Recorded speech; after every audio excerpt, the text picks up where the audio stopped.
2. Chiliastic socialism and the ideology of the heretical movements.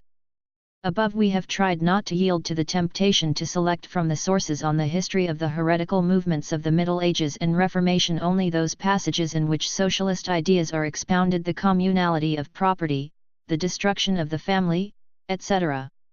On the contrary, we tried to give a full review, though a necessarily schematic one, of the major aspects of the heretical doctrines. It will now be our task to determine the link between these two phenomena i.e., to ascertain the role that the ideas of Chiliastic socialism played in the overall ideology of the heretical movements. To do this, it is first necessary to determine whether it is possible to speak of a single, unified worldview in these movements, whether there are sufficient features common to the chaotic mass of heresies which appeared over the course of some 7 centuries. In other words, we are dealing with the question of the interrelationship among different heretical doctrines. Beginning with the second half of the last century, this question became the object of much research, which not only showed the existence of close ties between various heretical groups but also greatly extended the history of heresies into the past. It became clear that there is a direct continuity between the teachings of the medieval sects and the heresies of the first centuries of Christianity. In most general terms, it is possible to divide the heresies of the Middle Ages into 3 groups: 1. Manichaean heresies, the Cathars, Albigenses, Petrobrusians, from the 11th to the 14th centuries. 2. Pantheistic heresies, Amalricians, Ortliberians, Brethren and Sisters of the Free Spirit, Adamites, the Apostolic Brethren and the related groups of Beghards and Beguines, from the 13th to the 15th centuries. 3. Heresies which, long before the Reformation, developed ideas that were close to Protestantism: Waldensians, Anabaptists, Moravian Brethren, from the 12th to the 17th centuries. The majority of these doctrines have the same source: the Gnostic and Manichaean heresies, which, as early as the 2nd century AD, spread through the Roman Empire and even beyond its borders, for example, into Persia. The heresies of the Manichaean group entered Western Europe primarily from the East. Very similar doctrines, dualism, belief in the connection of the Old Testament with the evil God, the division into narrow esoteric and broad exoteric circles, can be found in the Gnostic sects of the 2nd century, for example among the Marcionites, but these views achieved their full expression in Manichaeanism. The Polychaeans, who appeared in the Eastern Roman Empire in the 4th and 5th centuries, served as a link between the early Gnostic heresies and the medieval sects. They professed pure dualism, considering original sin to be a heroic deed, a refusal to obey the evil God. This led to a rejection of moral law and the denial of the difference between good and evil. This in turn was manifested in the various excesses of the sectarians, as described by their contemporaries. One of the Polychaean leaders was called Ba'an the Dirty, for instance, and there are accounts of brigandage. In the 9th century, Polychaeans occupied an area of Asia Minor, from which they carried out raids on neighboring towns, looting and selling captives into slavery to the Saracens. In 867, Ephesus was captured and sacked, the temple of St. John was turned into a stable. Defeated in the 10th century by the armies of the Byzantine emperor, the Polychaeans were resettled wholesale in Bulgaria. Here they came into contact with the Bogomils, who derived from the Mesalian sect, mentioned as early as the 4th century. Bogomil teaching was close to the views of the monarchic Cathars.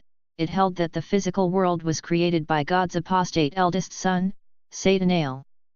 Polychaeans and Bogomils alike rejected the baptism of children, hated and destroyed churches, sacred images, and crosses.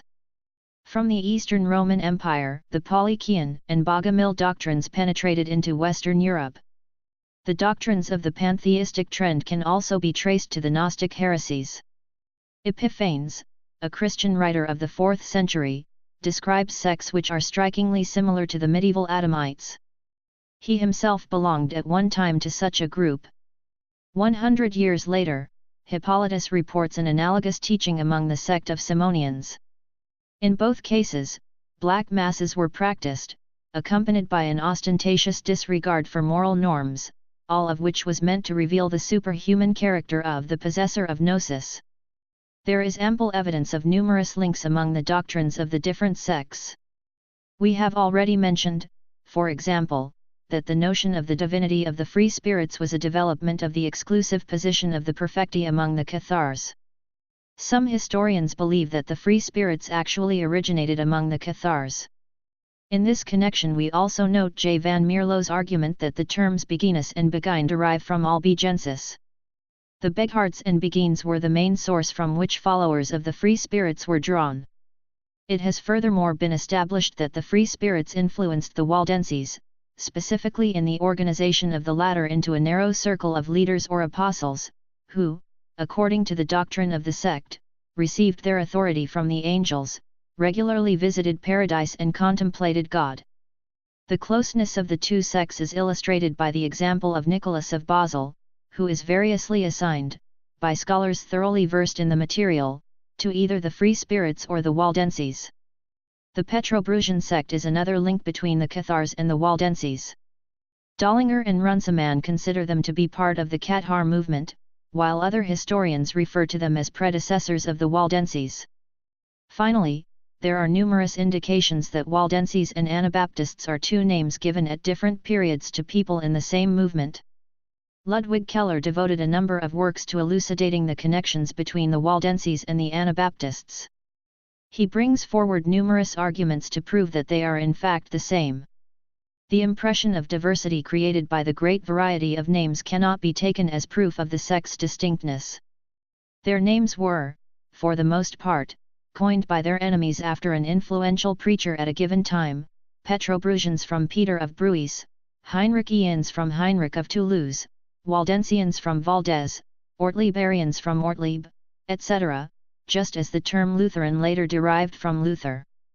The members of the sects called one another brethren, God's people, friends of God. The last term was used, for instance, by Waldenses and Anabaptists in Germany as late as the 16th century, Gottesfreunde, which also happens to be an exact translation of the word Bogomil. A striking feature that characterizes almost all the groups in the heretical movement is the rejection of baptism of the young and the related introduction of a second baptism for adults.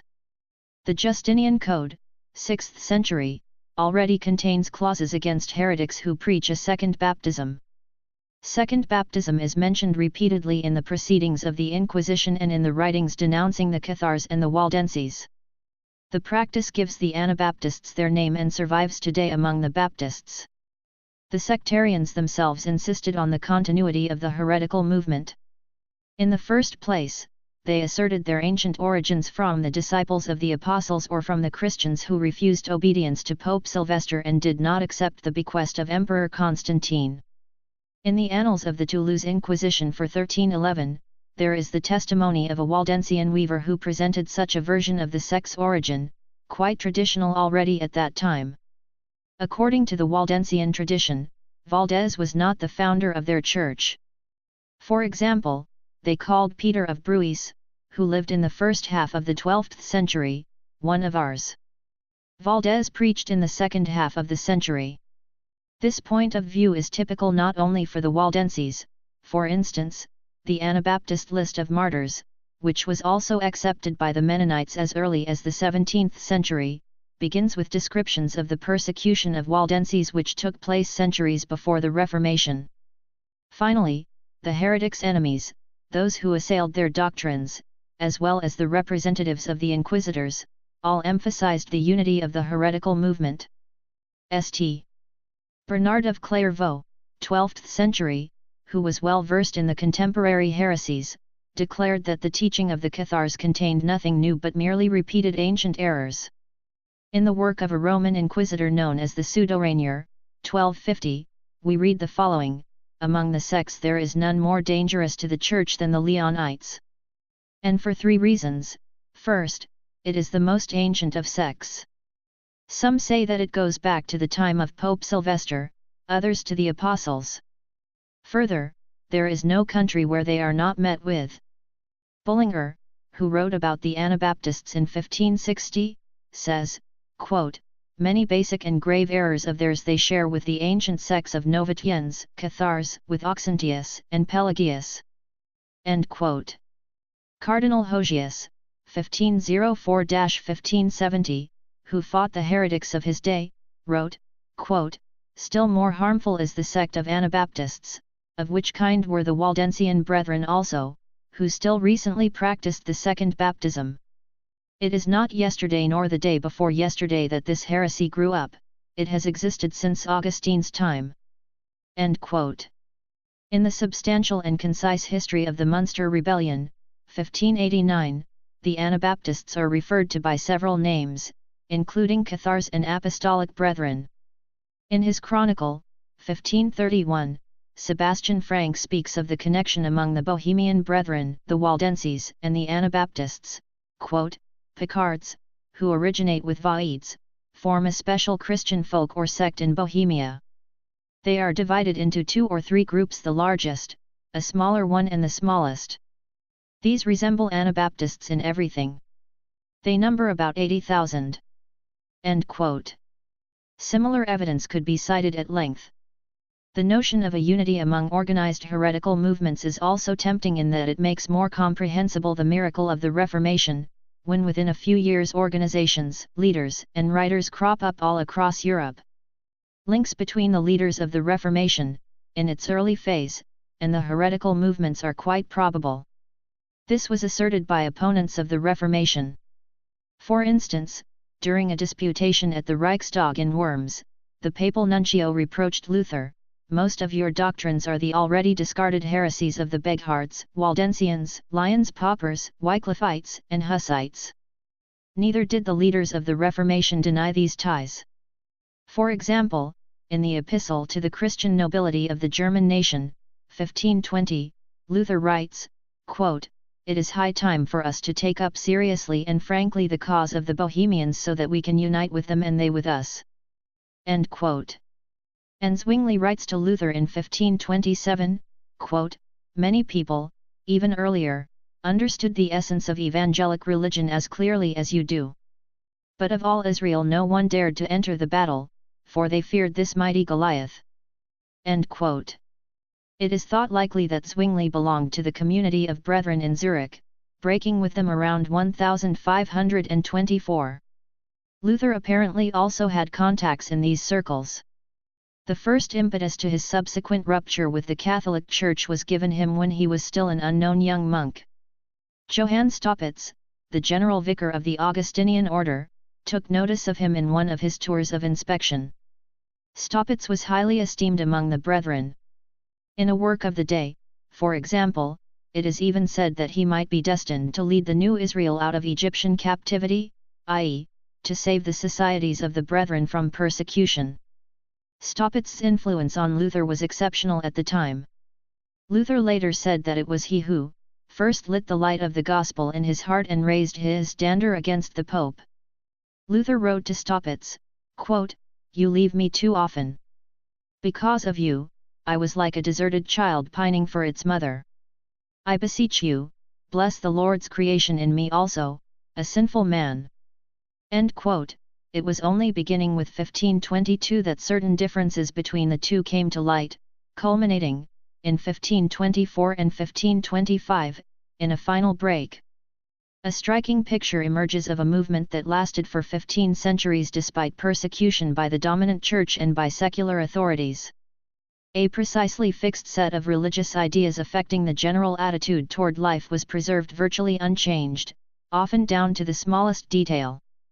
Throughout this period, the tradition of secret ordination of bishops was unbroken, general questions of import to the movement were decided at synods, and wandering apostles took the decrees to distant societies. On admittance to the sect, the initiates were given new names known only to their closed group. Secret signs were used, for instance, when shaking hands, so the brethren could recognize one another. Houses were also marked by secret signs so that traveling members could find accommodations with their kind. Among the sectarians it was said that you could travel from England to Rome, staying only at houses of fellow sectarians along the way. There were close ties among the national branches of the movement. Synods were attended by representatives from all over Western arid Central Europe. Literature was sent from country to country. There was mutual financial assistance during times of calamity. People would stream in from other countries to help their brethren. Thus there are grounds for attempting to establish a common ideological underpinning for the entire movement in order to determine the place of the ideas of Chiliastic socialism in these doctrines. One of the fundamental traits observed throughout the history of the sects was their hostility toward secular authority, the world, and especially toward the Catholic Church. This could be active or passive, and could find expression in calls to exterminate the godless, to kill the Pope or annihilate the whore of Babylon, the Church, or in prohibitions of any kind of intercourse with the outside world. This was the issue that led to the break between the leaders of the Reformation, Luther and Zwingli, and the Brethren. The Anabaptist Chronicles for 1525 read, quote, "The Church, long suppressed, has begun to raise its head. As though they had used thunderbolts, Luther, Zwingli, and their followers have destroyed everything, but they did not create anything better. They let in a little light, but they did not go on to the end but joined the secular powers. And therefore, although there had been a good beginning by God's will, the light of the truth was again extinguished in them." End quote. The heretical movement, thoroughly hostile to the surrounding world, flares up from time to time with an all-consuming blaze of hatred.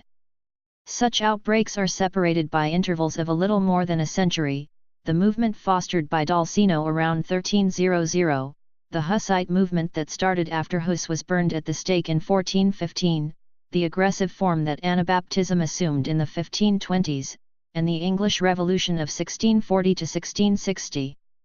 In these periods we also observe socialist ideas in their starkest forms. At other times these tendencies are muffled, and we encounter sects that reject violence and teachings that contain no socialist ambitions whatsoever. The Waldensian doctrine is an extreme example. It is interesting, however, that the two extremes of the heretical movement were closely interwoven. They cannot be clearly distinguished. At times, in fact, a sect switched from one extreme to the other overnight. Thus we learn that the Cathars, whose doctrine forbade any violence, in 1174 attempted a coup in Florence. Merely touching a weapon, even for self-defense, was considered a sin, yet at the same time there were groups among the Cathars who permitted plunder and expropriation of churches. Historians explain events foreshadowing the Albigensian Wars in terms of this sort of abrupt reversal: as more peaceful groups come under the influence of more aggressive ones, the Cathars, who had been forbidden even to kill an animal, suddenly erupted in a militant spirit that swept them into a war lasting more than 30 years. At certain periods, the Waldenses, considered the most peaceful group, burned the houses of priests who preached against their doctrine. They also killed individuals who left the ranks, or they placed prices on their heads. A similar abrupt shift can be seen in the Apostolic Brethren. Among the teachings ascribed to them is a prohibition against violence. Killing a man was considered a mortal sin. This principle was soon transformed so that persecution of the sect was the capital sin, while any kind of action against the foes of the true faith was permitted. And a call for the destruction of the godless was raised as well.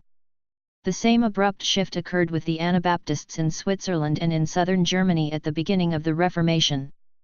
Apparently it was possible for a sect to exist in two states, militant and peaceful, and the transition from one state to the other could happen suddenly, and for all practical purposes instantaneously. The heretical worldview, in its hatred for the Church and the way of life it engendered, can be understood ultimately as an antithesis to the ideology of medieval Catholicism. The Middle Ages represent a stupendous effort on the part of Western European humanity to build its life on the basis of lofty spiritual values, to comprehend life as a way toward achieving the ideals of Christianity. It was a question of reforming human society and the world, with the aim of their transfiguration into a higher state. The religious principle that underlay this worldview was the doctrine of the incarnation of Christ, an event that illuminated the physical world by means of a union of the divine and the material. In this way, the course of human action was indicated. Actual direction was in the hands of the Catholic Church and rested upon the doctrine of the Church as a mystical union of the faithful, embracing the living and the dead. Prayers for the dead were based on this teaching, as were appeals for the intercession of the saints, since all this was seen as various forms of communication between members of one church. The goals Western man had set for himself were not achieved. Undoubtedly, in this case as with any phenomenon of such scope, the basic cause of failure was internal, a result of free choice, of that which in relation to the Catholic Church may be called its sin. Much has been said on this subject, and we shall only mention the frequently encountered point of view according to which the fateful decision for the Church had been in choosing the means for achieving the goal. The forces of the world became such means: power, wealth, coercive authority. But it must not be forgotten that this choice was made in an atmosphere of unceasing struggle against forces hostile to Catholicism. Furthermore, these forces were external, and served as a substantial though not a main cause of the failure that had overtaken the Catholic Church. Among such forces, not the least were the heretical movements. Their activities belong to that border area where it is so difficult to distinguish between the free seeking after spiritual truth and a conspiracy having as its aim the forcible diversion of mankind from its chosen path.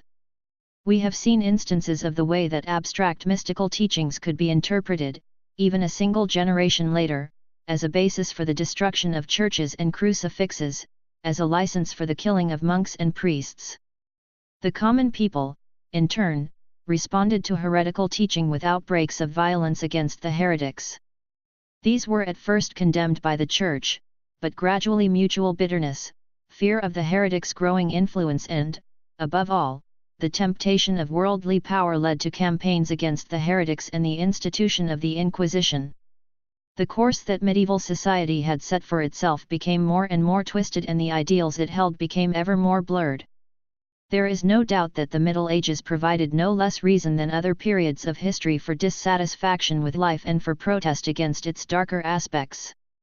But even though criticism of society and of the Church played a great role in the heretics' message, it seems impossible to regard the heresies as mere reactions to injustice and the imperfection of life. In any case, the heresies that we have discussed did not call for the reform of the Church or an improvement in worldly life.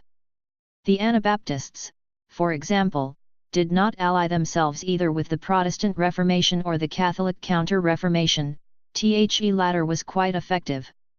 Instead, the doctrine of these sects called for the complete destruction of the Catholic Church, for the destruction of society as it was known, and, until this end could be accomplished, for withdrawal from the world. It was against the fundamental ideas of the Middle Ages, which we have outlined above, that all the heresies were cast. Their teachings amounted to a downright denial of the propositions enumerated above, occasionally presented in mystical form. The Cathar doctrine of the creation of the material world by a wicked god or a fallen spirit was designed to destroy the belief that the incarnation of Christ had blessed the flesh and the world. The effect was to create a gap between material and spiritual life and to tear the members of the sect away from participation in life as it was guided by the Church. In a more symbolic form, this juxtaposition of God and world was expressed in hatred for material representations of Christ and God the Father. It is interesting that one of the most ancient of the known heresies of Western Europe is connected with this. Claudius, Bishop of Turin, 814–839, ordered crucifixes and sacred images to be removed from churches. Agobard, the Bishop of Lyons, who died in AD 842, also called for the destruction of sacred objects.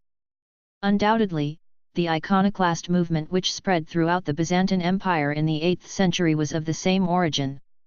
We mention only in passing that a leading role in this movement was played by Polychians, the immediate predecessors of the Cathars.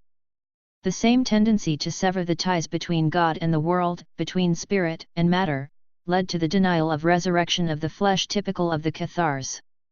The Waldensian hostility to graveyards and their tradition of burying their dead in wastelands or courtyards are also relevant. The Cathar doctrine that good acts do not lead to salvation and, as a source of pride, are positively harmful was directed against individual participation in life. The prohibitions against carrying arms, taking oaths, and going to court, which were common among Cathars and Waldenses, had a similar function. Cathars of some groups were forbidden all contact with laymen, except for attempts to convert them. The ideas of the free spirits and the Adamites were even more radical denial of property, family, state, and all moral norms. The divine leaders of the sect clearly pretended to a much higher position in life than did the Catholic clergy. At the same time, their ideology denied all hierarchy, not only on earth, but in heaven as well.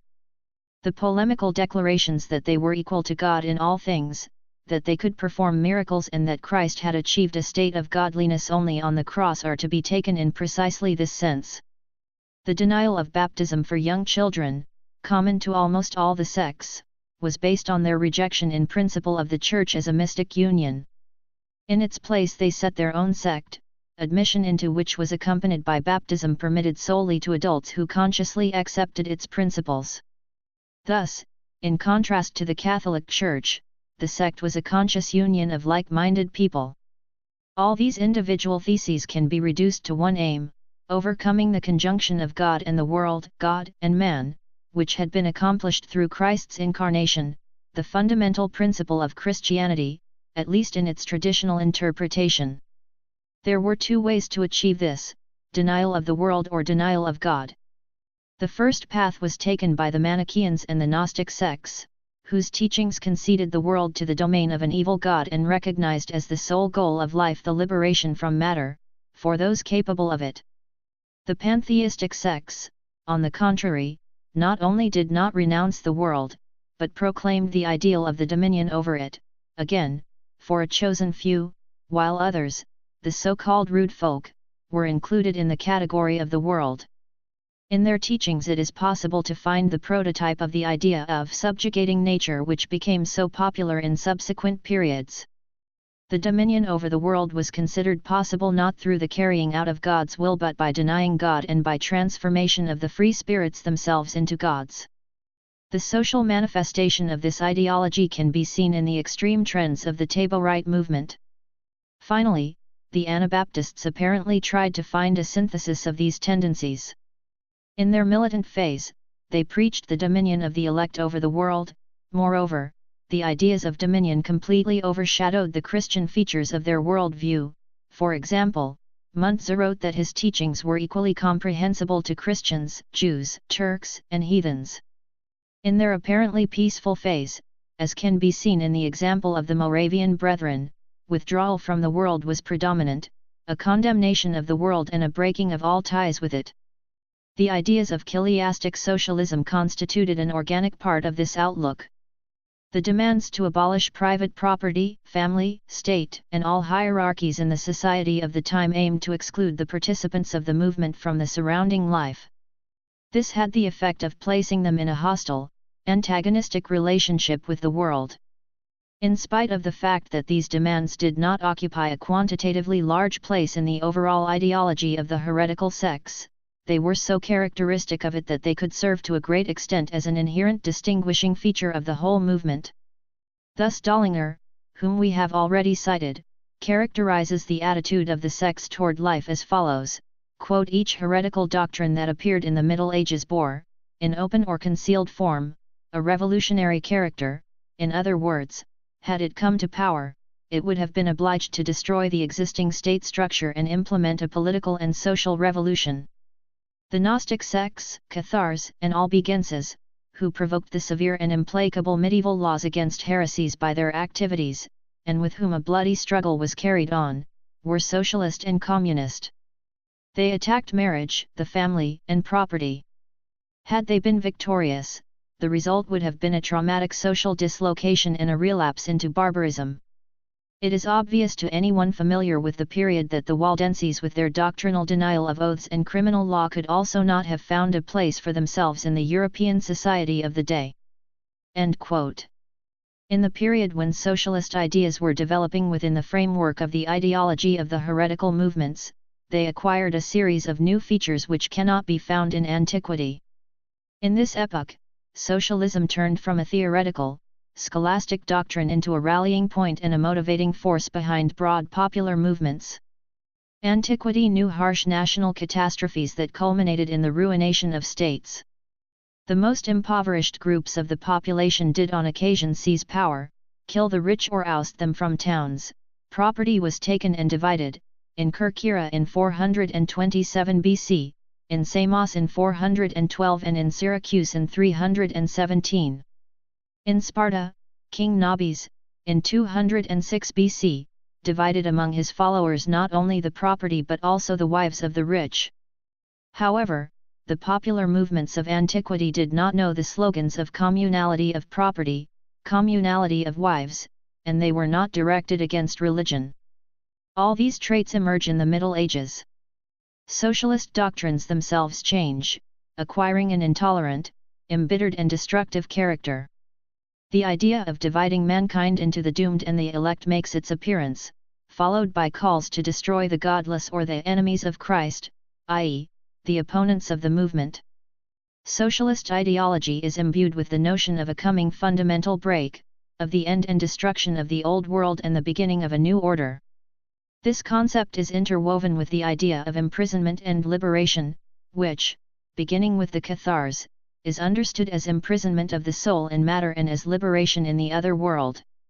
Later, the Amalricians and the Free Spirits saw the idea as spiritual liberation through the achievement of godliness in this world. And finally, the Taborites and the Anabaptists conceived of it as material liberation from the power of the evil ones and as the establishment of the dominion of the elect. Furthermore, socialist ideas in this epoch merge with the concept of universal history derived principally from Joachim of Flore. The realization of the socialist ideal is connected not with the decision of a wise ruler, as in Plato's conception, but is understood as the result of a predetermined process encompassing all history and independent of the will of individuals. A new organizational structure is evolved as well, socialist ideas develop within it and attempts are made to implement them. This is a sect with the standard concentric structure, a narrow circle of leaders who are initiated into all aspects of the doctrine and a wide circle of sympathizers who are acquainted only with some of its aspects. The latter group tends to be linked with the sect by ties of an emotional character which are difficult to describe precisely. The leading role in the development of socialism passes to a new type of individual. The Hermetic thinker and philosopher is replaced by the fervent and tireless publicist and organizer, an expert in the theory and practice of destruction. This strange and contradictory figure will reappear in subsequent historical epochs. He is a man of seemingly inexhaustible energy when successful, but a pitiful and terrified nonentity the moment his luck turns against him. In closing this chapter, we turn our attention to an interesting and apparently essential matter, something the reader has undoubtedly noted: the profound dependence of socialist ideology, in the forms it attained in the Middle Ages, on Christianity. In almost all socialist movements, the idea of equality was founded on the equality of all people before God. It was standard practice to refer to the community of apostles in Jerusalem as a model founded on the principles of communality. It is to Christianity that socialism owes its concept of a historic goal, the idea of the sinfulness of the world, its coming end and the last judgment. Such a close link can hardly be explained by the desire to be in accord with accepted authority or, as Engels has argued, by the fact that the language of religion was the only available idiom in which to express general historical conceptions. The fact that socialism borrowed some of its fundamental ideas from Christianity shows that this was a matter not of mere transference but of a deeper interaction. The existence of certain related elements in Christianity and socialism is indicated, for example, by the phenomenon of the monastery, which seems to realize socialist principles within Christianity, e.g., the abolition of private property and of marriage. It would be extremely important to discern the aspects shared by Christianity and socialism, to trace how the Christian concepts are redirected within socialism and ultimately turn into a denial of the fundamental principles of Christianity. For example, when God's judgment over the world is reinterpreted as the judgment of the elect over their enemies, or when the resurrection of the dead is translated into deification in the sect of Free Spirits. Such an analysis would undoubtedly explain a great deal about socialist ideology.